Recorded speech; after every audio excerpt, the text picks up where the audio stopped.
Um, our guest is Crystal Fincher, who is host of the wonderful podcast Hacks Wonks, which is broadcast on KVRU as well. Fincher is a political consultant with Fincher Consulting, and they work largely in South King County. And her mother is Brenda Fincher, who was just reelected in a landslide for another term as Kent's city council member, as a Kent city council member. And she's also, Crystal has been active in political consultants of Color Coalition, which is pushing our state Democratic leadership to hire more people of color and recruit more candidates of color. So definitely someone who's working at a lot of levels of politics. And thank you again for joining us, Crystal. And I guess I will start with just kind of a simple question, maybe a little flippant, but if you were writing the headline after the election, what would it be and why this year? Wow, that's an interesting question. So I guess the headline, it's change is coming, just not quite yet. I guess that would be my biggest takeaway. I think that if a year ago, people would have said, hey, open abolitionists are going to get over 45% of the vote in Seattle against, establishment, well-funded candidates, not trying to hide the fact that they're abolitionists, but just plainly speaking to progressive values and saying we radically need to change the way we're doing things, people would have said no. Like, come on, abolitionists, what does that even mean? That would have been out of the realm of possibility for a lot of people. So the fact that they came close was pretty miraculous. I think Lorena Gonzalez is a little bit of a different case there, but certainly if you're looking at where progressives stand in the city, that's the case. However, we're still in a city with a significant establishment force that had been quite worried by the wins that the Progressive Council had and seeing the direction that things were going, and put everything they had into trying to defeat progressive candidates. And this time within the city of Seattle, they came out ahead. At the same time, we saw excellent results throughout the county and state for progressives in purple cities and red cities. So there certainly is progress that has been made. And when you look at the differences in opinion, there is no bigger predictor of where you land than age. And man, this tsunami is coming in terms of, looking at where that age gate is and how that's going to predict and bring forth substantive change. But I think there are some good opportunities in the interim. Great. And I suppose folks who tuned in for a whole hour-long talk about politics probably already know the results. But just to recap a little bit in Seattle before we maybe pivot out to some other races throughout the region. We had Mosqueda above 59%, nearly 60%, beating a civil engineer who was largely just running on opening the West Seattle Bridge. We had Nicole Thomas Kennedy at above 47%, but not quite close enough. We had Nikita Oliver at 45%, and we had Gonzalez at 41%. So we did see, especially when the early results, a lot of headlines and then hot takes from pundits that, was just a complete repudiation of progressives. And you kind of addressed that in your opening comment. Besides the age factor, and we also have a progressive sweep at the port. So that's also cutting into that a little bit. But, how do you explain how that's happening when we have good results at the port, but a little bit less so in Seattle city races?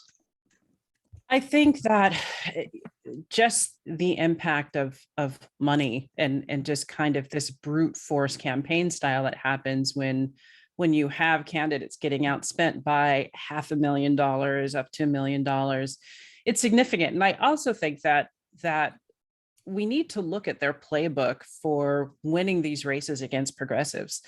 For people who are saying this is a repudiation of, progressive ideology, well, that's really curious, because the candidates that we saw really had progressive messaging, and they really tried to say, no, trust me, I'm actually progressive. I'm going to do all those wonderful progressive things that you're doing. I'll just do it in a way that is like nice and agreeable, but we really share values. And I'm, just a pragmatic progressive, unlike those extremists over there. But we saw, like, for example, Sarah Nelson wasn't talking about being a business owner, wasn't talking about a number of issues that she talked about before. She was talking about police reform and talking about taking care of people, and really trying to co-opt that progressive messaging and relying on just being able to bombard the voters of Seattle with that messaging. So it was just like, kind of, if you can't beat them, join them messaging. That we've seen. And I think we saw the same thing, all the way back from Murray to McGinn, and then with Jenny Durkin. It really is not a situation where they're saying, we're going to take a law and order strategy, and we're going to, really crack some heads on the street. They're saying, hey, we're going to address it with services, and the substance behind it is very questionable, but they're certainly sending that signal.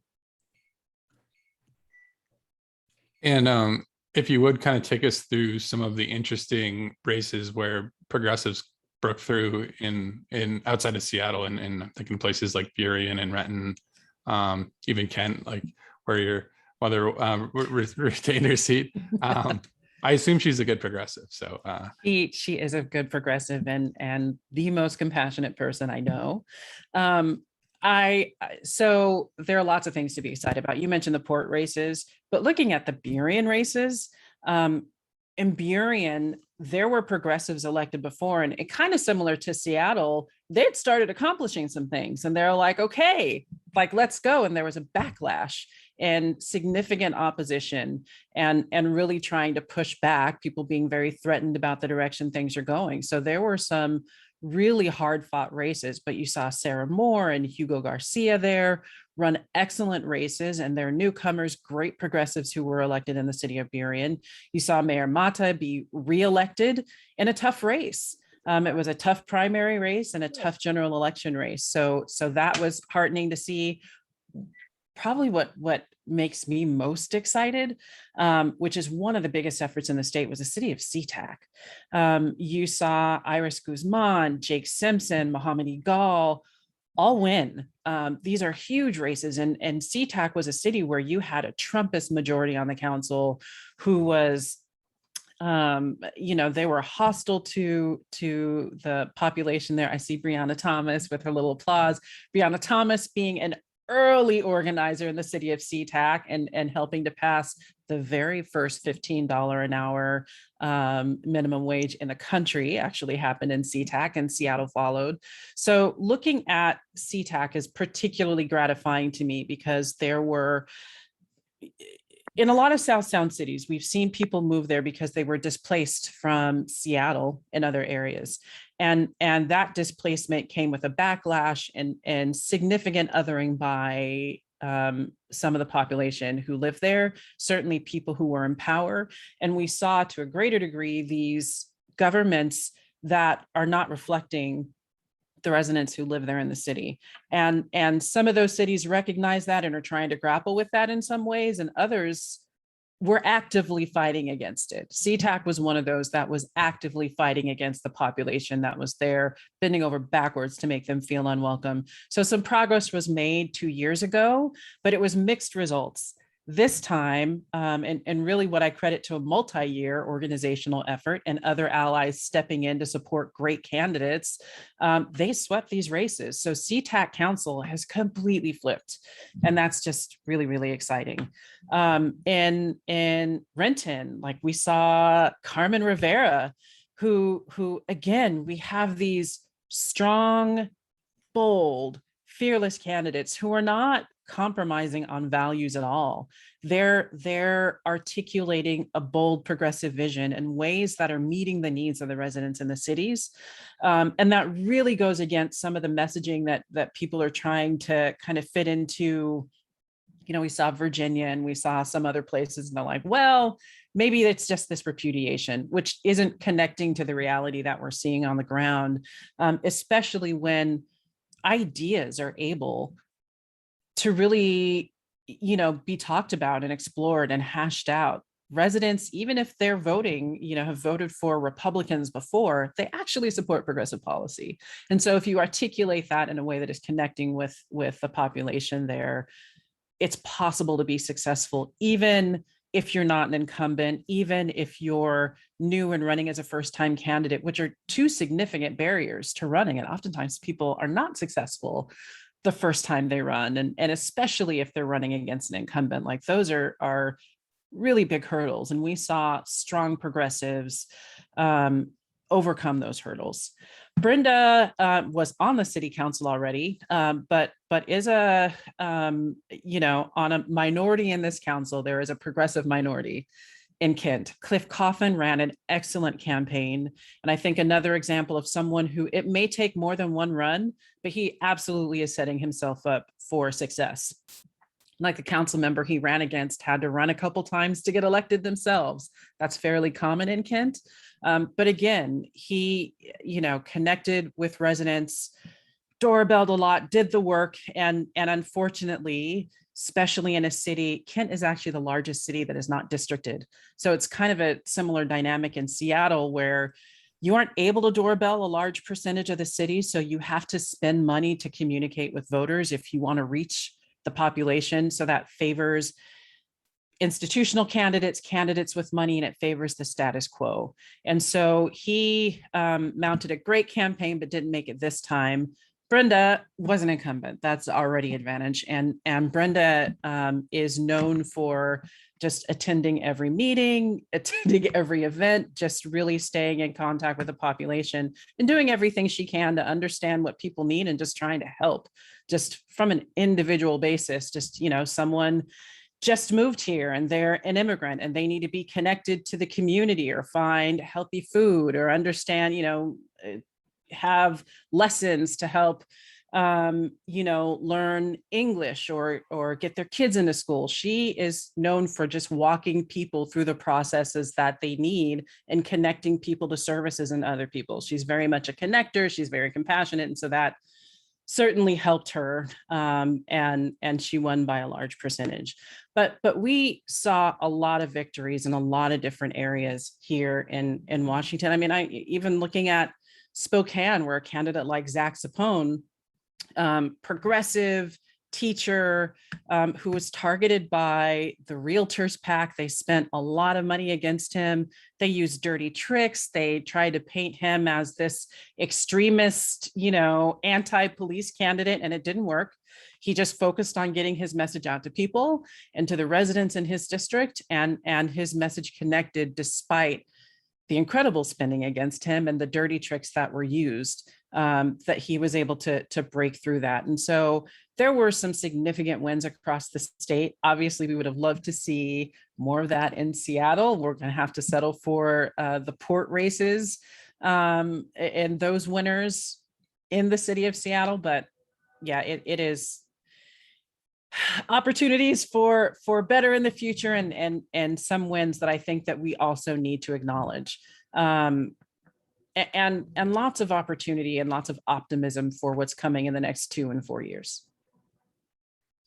Yeah, and I think of Zac Zappone as I was the guy I check, to see where there's going to be pickups in the state legislature. He's run, I think, twice now, and he's always really close in, I think it's the 6th district out there, and depending on that's redrawn. I don't know if he's looking for a new job so soon, but he's someone that I've always been like, oh man, he just needs a couple points, and he would be a second state legislator from the east side of the mountains, which we don't have very many of. And also a good, great call out for Cliff Coffin, who's also a housing organizer for Sightline Institute. Definitely someone who's sort of connecting pro-housing policies with very progressive politics, and people should check him out if he runs again, especially. But I think he's also going to be making himself known to do some organizing in the next year or two. So I appreciate you bringing up those folks, and I want to maybe pivot back to Seattle. I know we talk about Seattle so much. But before we do, we did get a question, and I guess it's a good kind of time to draw a distinction. Our candidate mentioned the difference. Brianna mentioned the difference between full and part-time bodies. So Seattle is full-time city council, which is unique, I think, in this region. And what does it mean to be a part-time legislator, as you are in many of the other races? It's a completely different world. And I actually, Brianna may be asking this because she knows how strongly I feel about this, and I know she does also. It's really easy to look at the legislature where they have legislative aides and staff, and like the city of Seattle, there's a full-time positions, they have staff in their office supporting them. So it is a reasonable expectation that they are getting current good information on policy, that they're getting balanced information, hearing from the community, actively engaging. That is not the case outside of almost every other city. Seattle and the legislature are unique. With city councils, many mayoral positions, they're part-time, and the stipend oftentimes is like $2,000, $3,000, $4,000 annually. And these are not, many people have full-time jobs. Many people are independently wealthy and have the ability to do what's often essentially a full-time job with very little to no compensation. But also you don't have any policy people. They are walking into that job with the knowledge that they had before. And oftentimes, some of the progressive engagement that we see with the city council and calls to action and advocacy that we see in cities like Seattle and to the legislature are completely absent in many of these suburban cities. So it's not even like they're hearing from many constituents, or there's anything bucking some of the conventional wisdom in many of these cities. If you talk to most city council members, they're going, like, I'm being literal here. Most are thinking, well, man, there's traffic. We got to add some lanes to reduce traffic. And wow, these bike lanes are taking away from our ability to move our residents. And we need to expand, and we need more. And that kind of conventional wisdom that we know is not factual or true, there is no counter messaging. And what you see in these cities are very active chambers of commerce, very active realtors organizations. Oftentimes you have developers there, but who are not interested in adding density. A lot of times it's just sprawl, and they're carrying the day in terms of policy and informing people and what they often feel is an impartial way.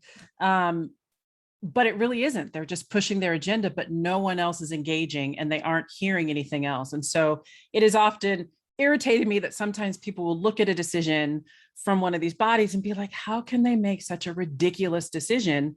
And it's like, do you understand that they are operating with next to no information themselves? And it would be lovely to expect people to know exactly where to look to get great information. But if we are being realistic and dealing with people, if you aren't engaging with them and making sure you're getting good information in front of them, a reasonable expectation is that it's not going to make it there. And certainly expecting that they're hearing from their, local police guild, they're hearing from their realtors, they're hearing from their local chamber, they're always active, and few other people. And so it's not a surprise that sometimes you get these, they oftentimes they think they're doing things that are okay. They're very much not okay.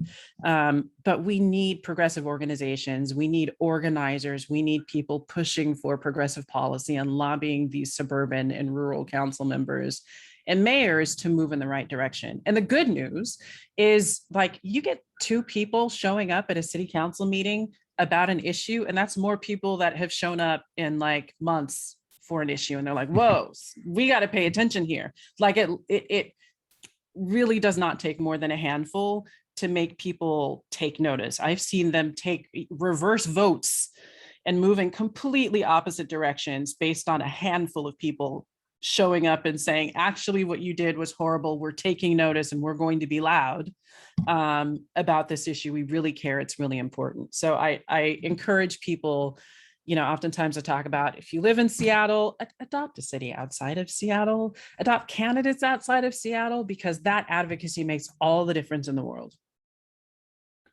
And I remember you making that pitch on Hexamonk, so I'm glad you can keep sounding the from the mountaintops. I kind of, and I'm sure if those council members and mayors are getting such limited support once they're in office, I imagine there's also just not as much infrastructure or help when they're running. And if people listening will kind of go with this on this journey, which is a little bit into the weeds, I was wondering if you could kind of, since you are in campaign consulting, kind of walk folks through what it really takes, both from the, even before you announce a campaign, when you're still in the sort of exploratory phase, to then running through the campaign to the finish line. Like, what does that entail, and how are candidates kind of navigating that process? I mean, there's a lot of legwork that goes into running campaigns, and most of it is not visible to the general public. I think sometimes people think the biggest challenge that they have is like running against another candidate and drawing whatever distinction and proving that their policies are valid and that they really know what they're talking about. And really the biggest challenge that candidates face is just being unknown, and having people know they exist, and that they're credible, and that they understand what they're going through. So really a lot of it is just, what are you doing in the community? I mean, a lot of the candidates that we talked about served the community and helped people, and that is what got them known through the work they were doing within communities. Like, I met Cliff Coffin because he was advocating for renters in the city.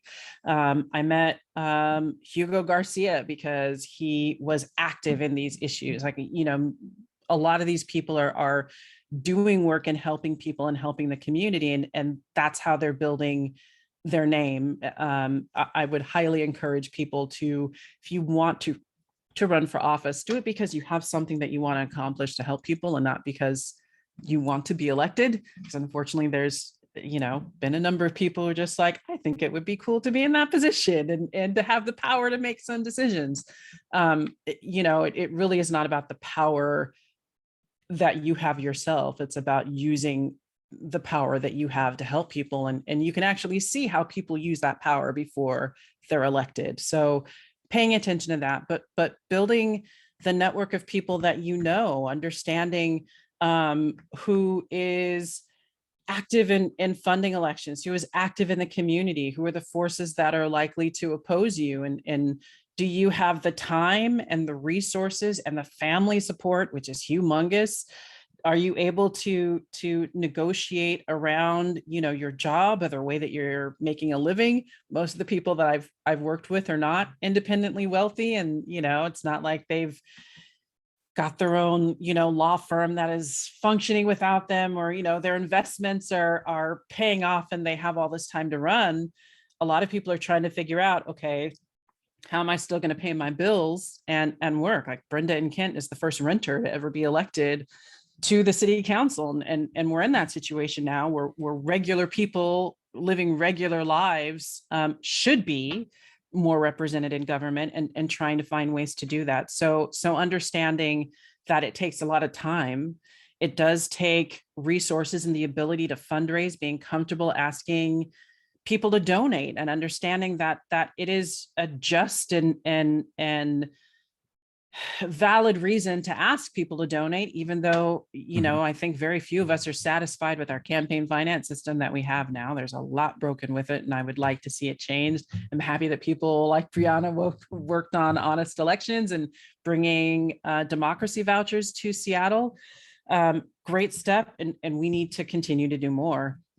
But preparing for that on the front end is big, and getting all that set. And a lot of times, there's a lot of talking heads and a lot of pundits, right? And it makes it seem like it's, you got a good idea, you just run for office. but there are actual, like, metrics, and there are things that you need to do that reliably win elections. And so you also want to go to trainings, and you want to know what the nuts and bolts of campaigning are, and how to structure a campaign and a campaign budget, and how much you should be spending on communications, which is usually at least half your campaign budget. But like, those types of things are things that you want to know what you're getting into. You want to prepare and train for what you're getting into, and you want to make sure that everyone around you, your employer, your family, your partner, is prepared for that ride, because it's rough. Candidates putting themselves out there, it's a hard thing. And so there's a lot of time spent on the phone fundraising. There's a lot of time spent knocking on doors. There's a lot of time spent making phone calls to voters, time spent doing questionnaires and interviews and preparing questionnaires. And we're part of that problem here. I'm sorry. and endorsement meetings, and we all see those multi-hour legislative district endorsement meetings, and then multiply that by like 30 for every organization sending that, and questionnaires need to be done, and you have to fund that apparatus as you're going. And you not only have to fund like your campaign manager and depending your fundraiser consultant, but also bank money so that you can communicate with voters when around the time the ballots come out. So like in the month leading up to the primary and the month leading up to the general election. So you would be surprised by how much time you actually do spend on the phone fundraising. And there's no more effective way to fundraise than just making calls to people. Most of the time it's not fundraisers and different things, those certainly supplement, but there's a lot of individual time spent. And it's really important to just speak to as many voters as you possibly can. So that's knocking on doors, that's phone banking, as many as you possibly can, as many directly from the candidate, like, for months and months and months, just routinely being out there on doors and making it through the thousands of people in your district that you need to get to, and then phone banking and using paid communications to get to the rest. But that is necessary in order to have enough people know you and support you in order to win an election. Yeah, thank you so much. Adequately answers the question. That's some of it, but that's a lot of it. Anyone interested in running, for anyone interested in supporting someone who's running, even if you think I might not, but just I want to know what's involved with it, there are many trainings. I mean, I highly encourage the National Women's Political Caucus. One America runs excellent trainings. A number of the labor organizations run great trainings. The State Democratic Party has great trainings. There's a lot out there that I would just highly encourage people to seek out, because those, just like how to put a campaign budget together, is not like, it's not exclusive knowledge, right? You don't have to be a genius to put it together. The Northwest Women's Political Caucus of Washington is one of the best trainings out there, just FYI. That's in the comments, but know that, understand that, don't walk in unprepared. There are too many other seriously prepared people in the game to do that. And if you're going to run for office, it's difficult, it's challenging, it can be draining. You're putting yourself out there, and a lot of times people are not graceful in critiquing you and giving you their feedback kind of now more than ever. So if you're going to go down that road, go down to win, and don't be unprepared for it, because you can win if you're prepared and if you work for it. It's going to be hard. There are going to be times that are not that fun, as several people in this call can tell you, but it's absolutely doable. And then you get to the harder work of governing. Oh, let's not get there yet. There's too many, there's too much work to be done when it yeah, that was a really good overview. And I think you're kind of saying you need to build up a base of support to make it through the primary, but and bank money, because obviously, between the Chamber of Commerce and the real estate interests, usually progressives are going to have disadvantage in fundraising, but it can't be, you know, completely out of control. So, you know, how do you sort of plan to both, you know, unify your base, but also have a message that gets beyond that base, and sort of tie that to a whole campaign strategy that, you know, widens your tent? It's not just, you know, I'm going to win because I'm right, but I'm going to win because I'm good at persuading people that I'm right. Yes, if winning were as simple as being right, we would be in a different world. The one thing you realize is that being right, unfortunately, it helps. It helps a lot, but it does not carry the day. You have to connect with the residents in your community, and I say residents on purpose and not just voters, because there are people who are not voting who if you connect with them, you know, some will. And so reaching out and expanding the amount of people who your government and the help that you can provide them is relevant to them to get out there. But really it's just, what are people worried about in your community? And a lot of times it boils down to many similar things. Now, people have different perspectives on, you know, like, I'm worried about my kids and if they're going to have, you know, a future, if there are going to be jobs for them, if, you know, they're going to have, you know, safe places to live, whether it's safe from crime or safe from, you know, climate impacts, or safe from a wide variety of things, from you know, secure and having, you know, a stable income and the ability to have a family. And they just have different perspectives on why they're experiencing that fear. But if you can speak to them and like, hey, you know, it is not a foreign concept to be concerned about your family, or, you know, your kids or your partner or your own prospects, or not knowing if you're going to be able to pay your rent or your mortgage or the next month. Like, that is more common than ever. So one, getting in front of them and speaking to them directly is a major important thing. And so you've got to plan for that, because oftentimes that's planning to, you know, make contact with and knock on doors of 5,000 or 25,000 people, depending on, you know, what your district is and what you're working with. But also, are you speaking to them in a way that connects with them? Are you, you know, we have lots of conversations about, like, is the message right?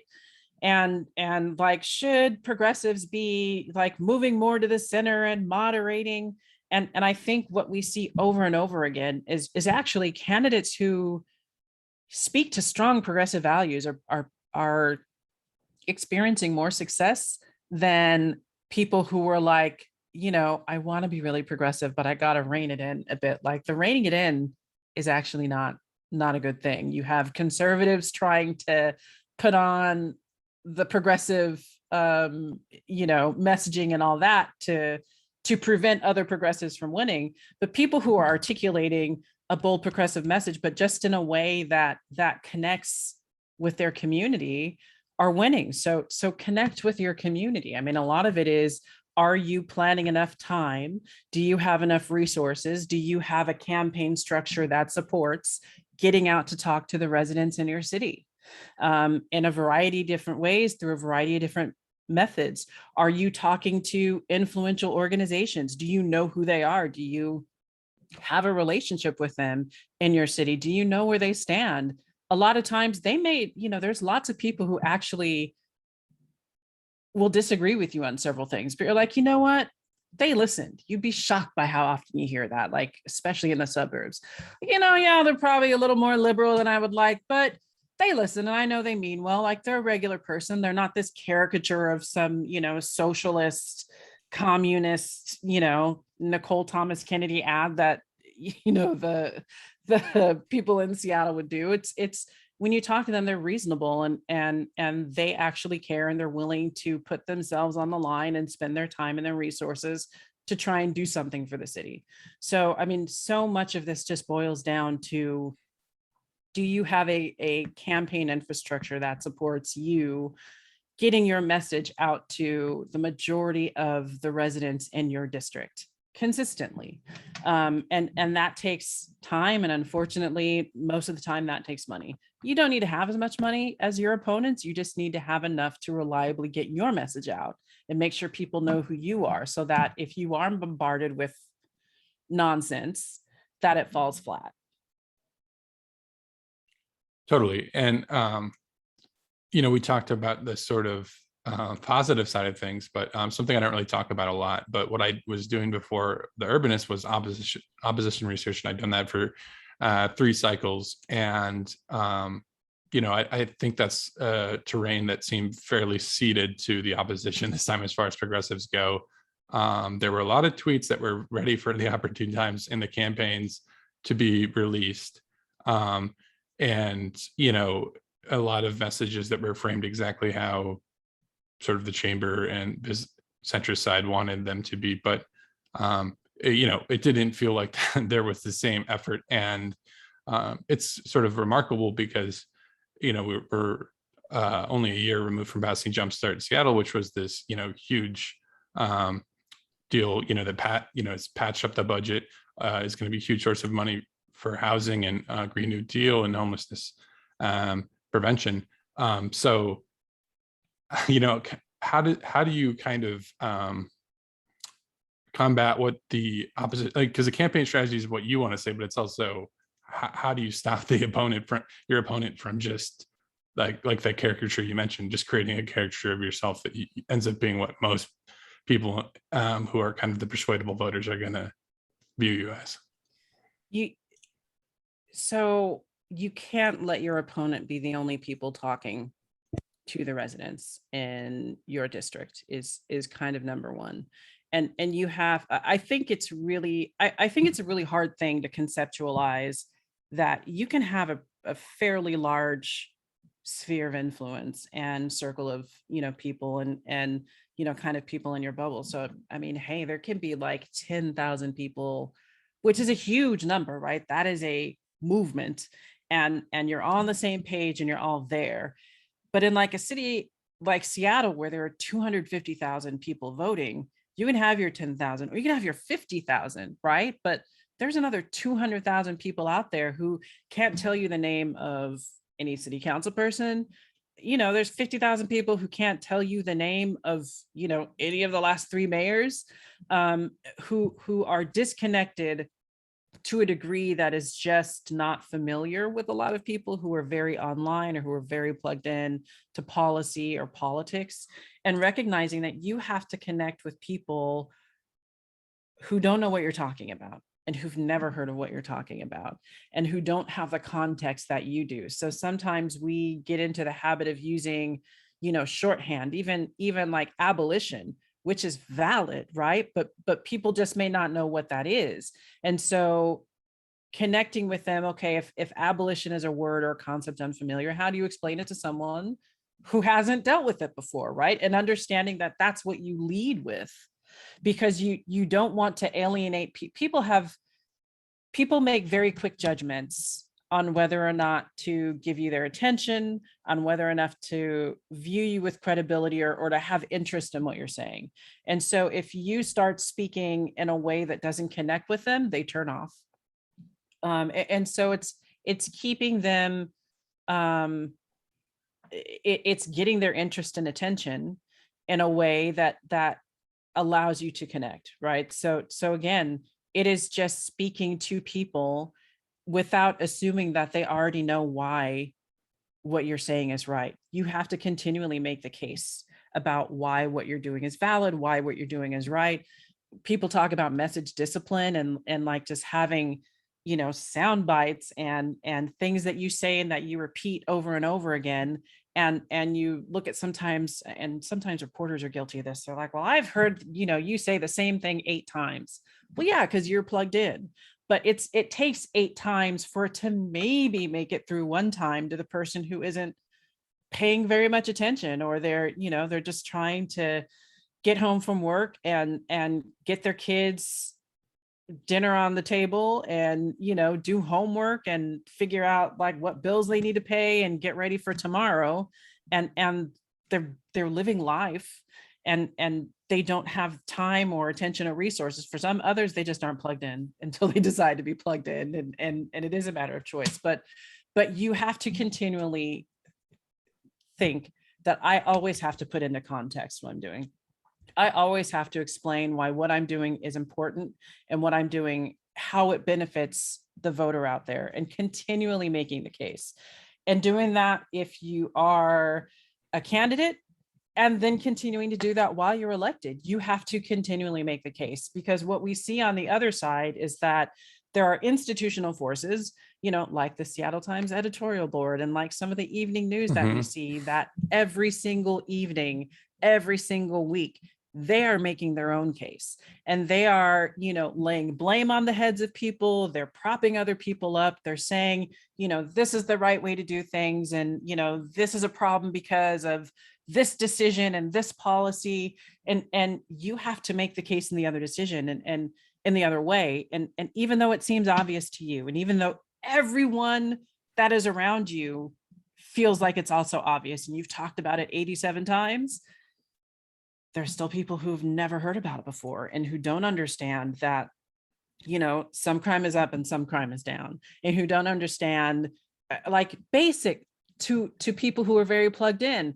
Yeah, we kept on, increasing police budgets, and that actually didn't make crime go down, because if you listen to the other side messaging, you would swear that SPD has been defunded, and that, crime is, all types of crime are through the roof.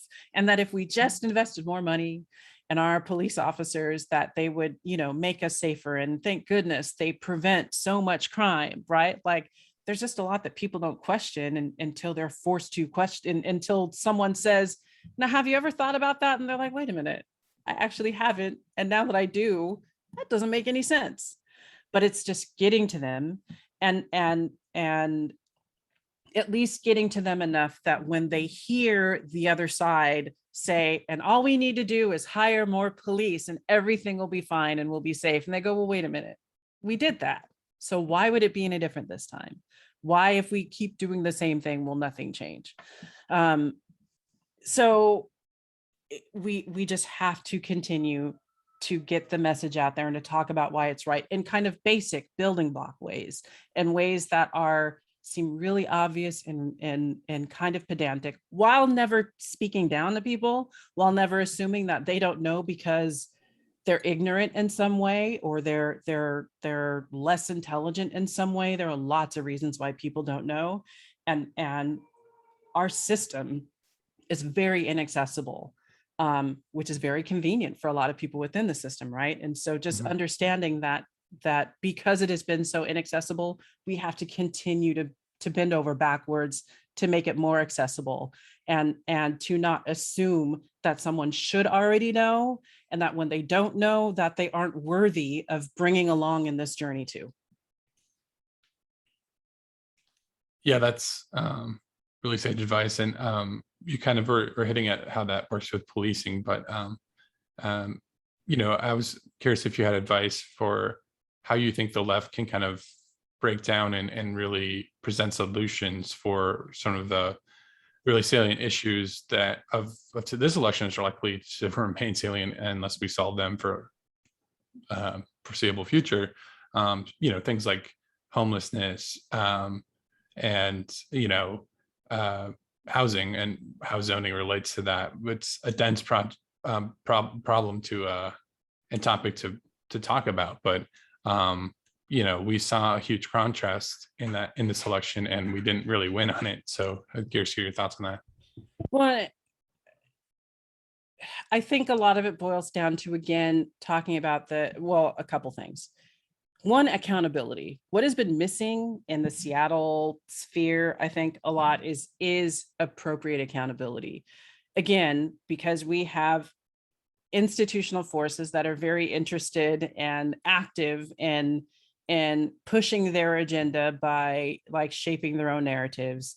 We saw everything in the world that had, that the council acted on, that the mayor didn't act on, somehow blamed on the council, blamed on Lorena Gonzalez, wow, you actually provided money to to address some of these solutions. You moved in a direction to do this, and they're being met with vetoes, and they're being met with like all this messaging, right? So one thing that I think everyone, from elected officials to all of our media to activists and organizers, need to hold people accountable to their promises, need to point out when nothing is actually being done and who is actually responsible for doing the nothing. Because I think it's really easy to be like, well, they're saying all this ridiculous stuff. Like most people notice when most very online people notice that, okay, well, here goes the, Times editorial board again, right? And it's just kind of like, we see it, we mock it, we love like Brett's cartoons about it that we see every week, and it's just like spot on, excellent, Yeah. right? But what needs to push back is okay, so that's ridiculous because this is actually on you. So public comment periods, what about this? Question and answer sessions, what about this? You promised this, why isn't it done? Well, it's not done because like this needs to happen and we have a task force. Okay, well, didn't you say that task force was going to have this report by now? Weren't you supposed to have this done by now? Wasn't this your timeline? How come you haven't met it? And have that be a consistent drumbeat? Because like we saw Jenny Durkin just make up things that like the council didn't do. And well, the council has no plan. They're presenting a balance, like she wasn't even presenting balanced budgets. But the council is doing balanced budgets. The council like actually has a plan, and they're making the hard decisions and paying the price for being accountable for making those decisions. But we've had these executives from Murray to Durkin, and now Harold's going to come in.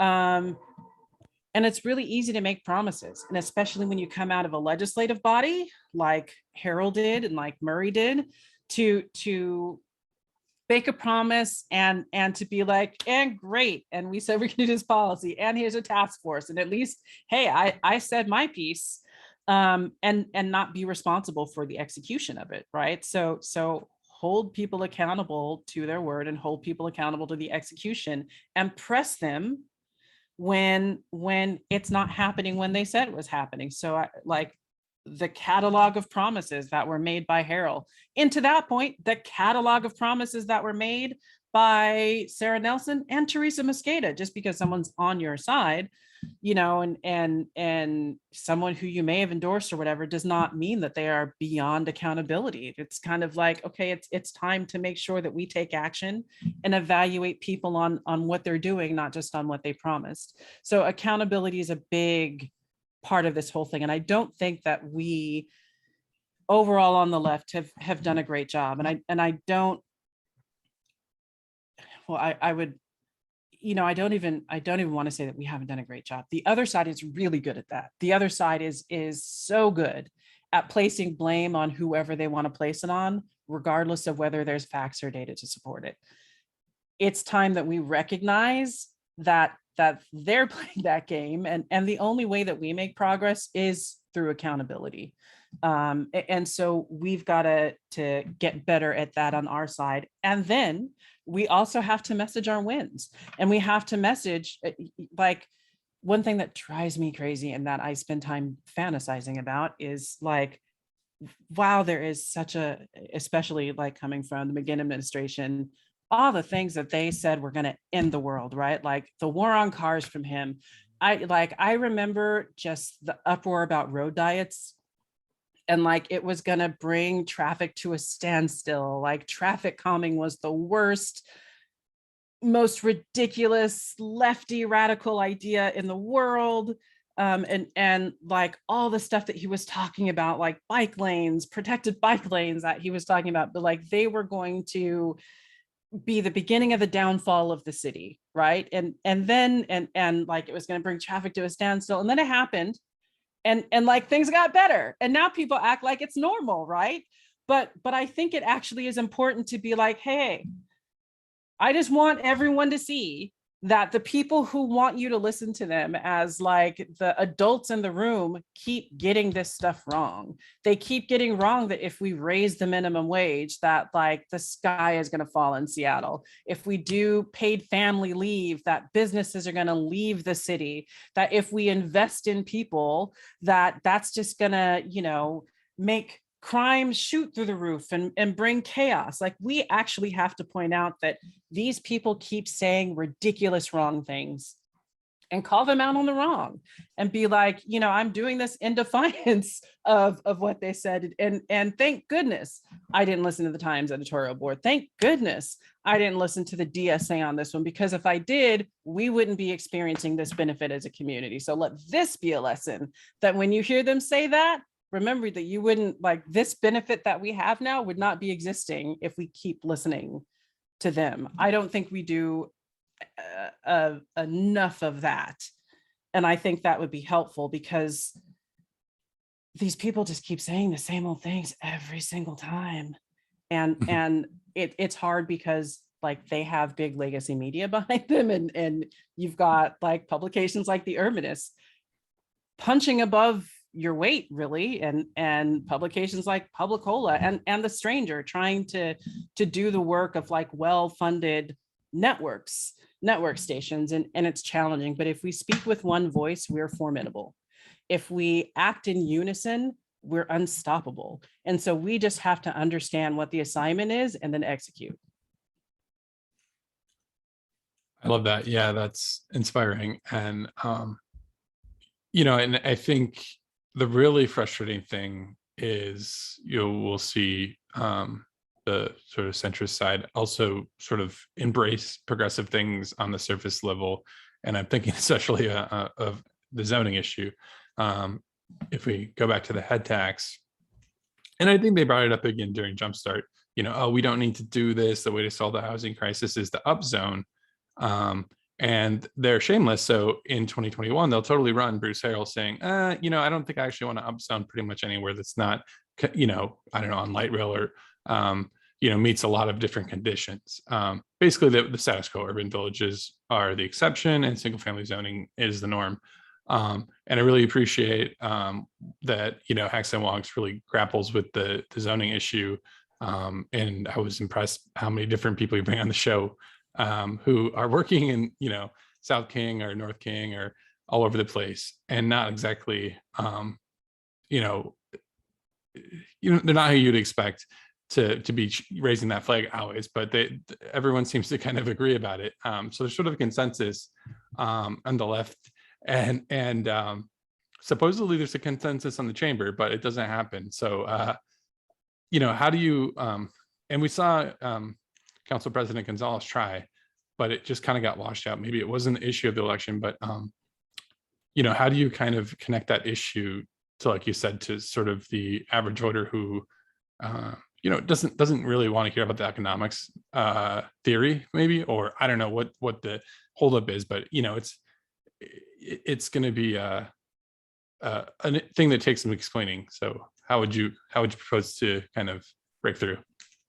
I think this is where issue-based organizing is helpful, and like real strategic calls to action. I think a good model that we saw was actually the big defund vote that the council took, right? That there were some council members on the fence. There was opposition, we already knew from the mayor's office. It was an issue that had some elements that everyone didn't walk in being familiar with, but it was an issue and a vote that had been targeted and identified by organizers. And they're like, okay, folks, this is a really important vote. And so identifying like, what is the action that we want to see? What is the vote that we, you know, when is the vote scheduled? What is it like? What is all the action leading up to it? And like visibility and calls to action surrounding that. Accurately identifying what is needed to get on that side. Who is the coalition that we need to hold together in terms of that vote? I mean, a lot of this zoning stuff, you've got so many forces opposing it in different ways and kind of, you know, the usual NIMBYs. But if we broadly on the left say, we have to get this vote through for this thing. Focus on the vote, understand where each council member is on it, and bring the heat. Heat in terms of accountability, not like that, right? Heat and, getting violent and all that kind of stuff. Like that's their thing. But like, there is nothing wrong with being like, hey, Councilmember Strauss, hey, Councilmember Lewis, hey, Councilman, pick one, Councilmember Juarez, and where are you at on this vote? We need you on this vote. It's going to be very visible how you vote here, and we're going to be paying attention and endorsing organizations who have been there before. Like this is the accountability that I'm talking about. We are paying attention.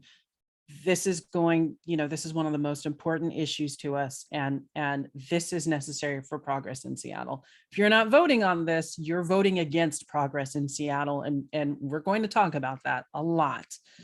So getting together on what those core issues are, I sometimes think that we, like they're really organized on the other side and trying to get like, they can't, I interviewed Sarah Nelson on Hacks and Wonks. She couldn't tell you what was in the Head Start tax, but she could tell you that she did not like it, right? The Jumpstart tax. And so, kind of like that, identify what it is and just put the spotlight on it, and get everyone pushing in that direction. In Seattle, when the left does that, the left has a pretty good batting average. They're not going to win everything, but you're going to win a number of them, and things that looked really improbable, because we have some, like in Seattle, some council members who we know are there, right? Like, we know Tammy Morales is going to be a good vote on a zoning issue, more than likely. Councilmember Sawant's probably going to be a good vote on that, and like, who else is in that coalition? It's getting those people who might vote for it to understand how important it is to vote for it, and to make them feel like they're going to pay a bigger price electorally, and with their image and reputation by not taking the progressive vote. By taking the progressive vote, and than they would by not taking it. Because the other side, a lot of times, is just like, well, we aren't going to cut that big check. We aren't going to come in on the IE. We aren't going to do that.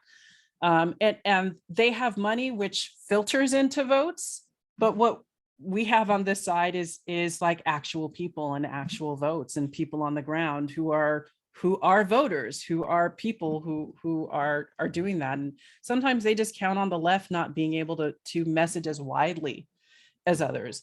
But if that spotlight is shining on them the entire time, and it's just like, hey, all of our eyes are on you, and we're going to continue to talk about the vote that you took on this or that, they pay attention.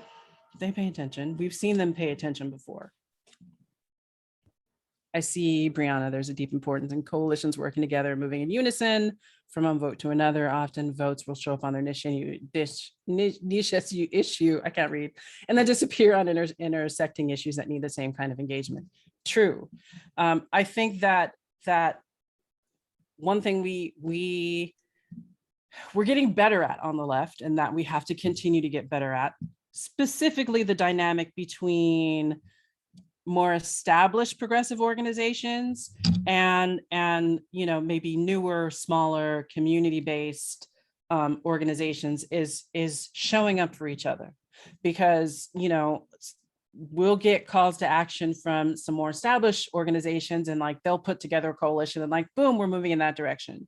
And then you get, I'm at this moment thinking of, like a front and centered coalition, like saying, hey, we need you to show up for these issues and these votes, and that not being met with the same kind of reciprocity.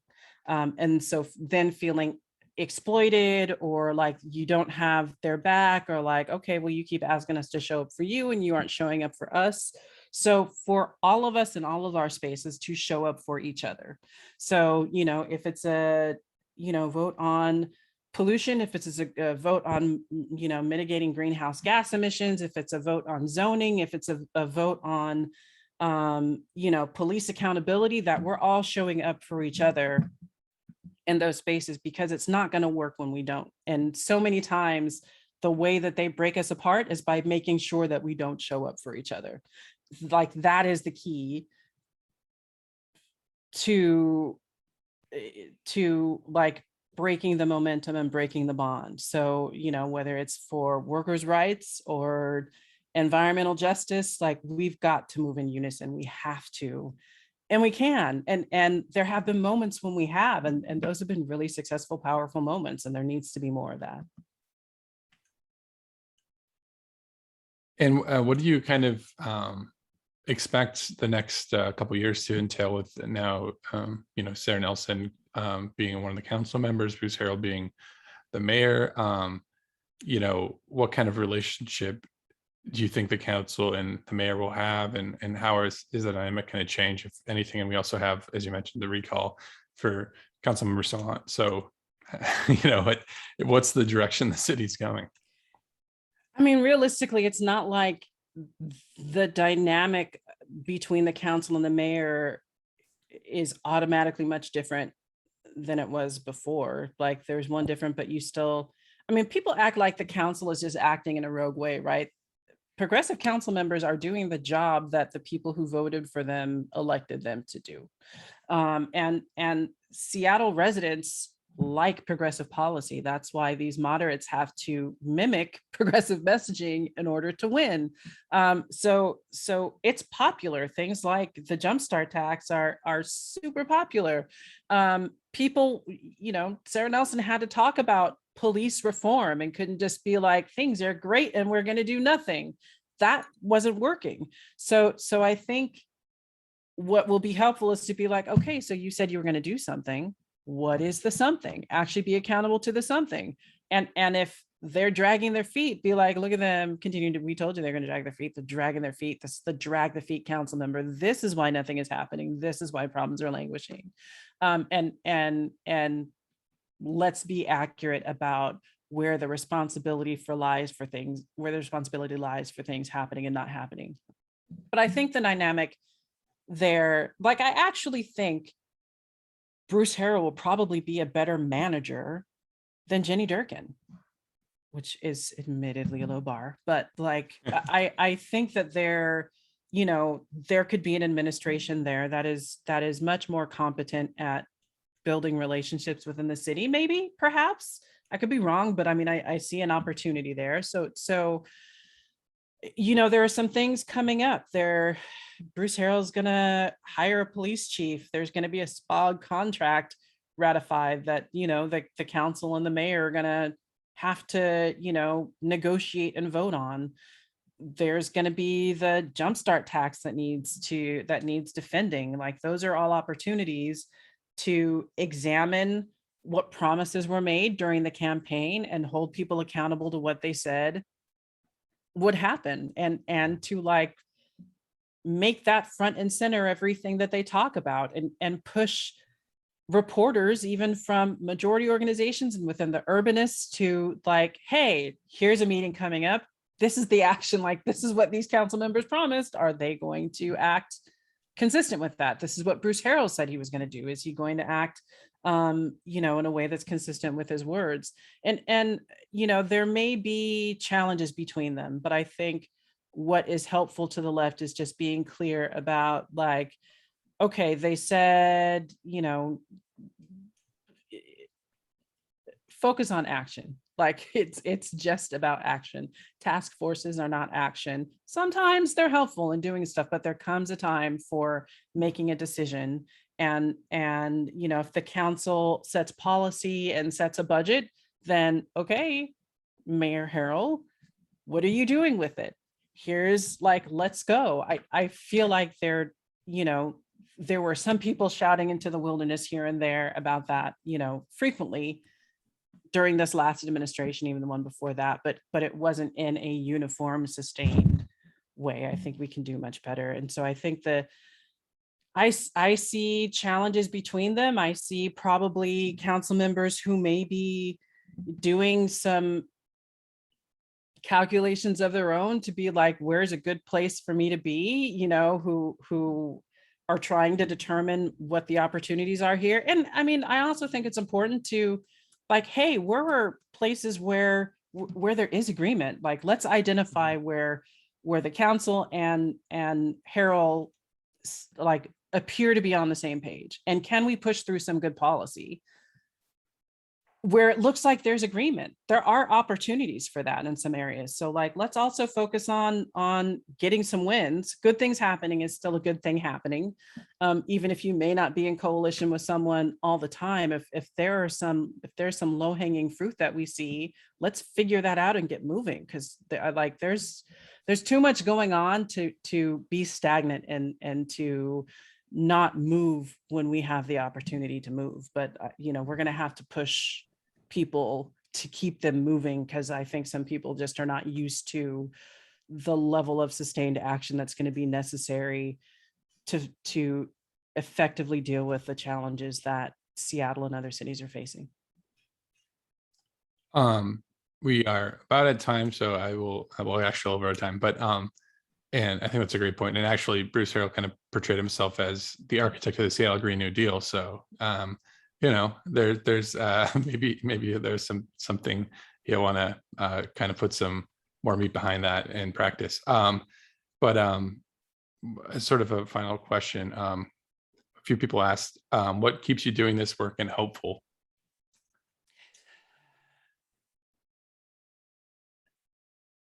Knowing that we have power. And sometimes it is incredibly frustrating and incredibly demoralizing to see some of the things going on. I mean, I look at like the Rittenhouse trial, and like people who were assassinated can't be referred to as victims. And like there is a member of Congress who is like depicted himself murdering another member of Congress today, right? So like that's disheartening. But I saw the city come together and in a vote that looked like it was a losing vote, say, you know what we actually do care about?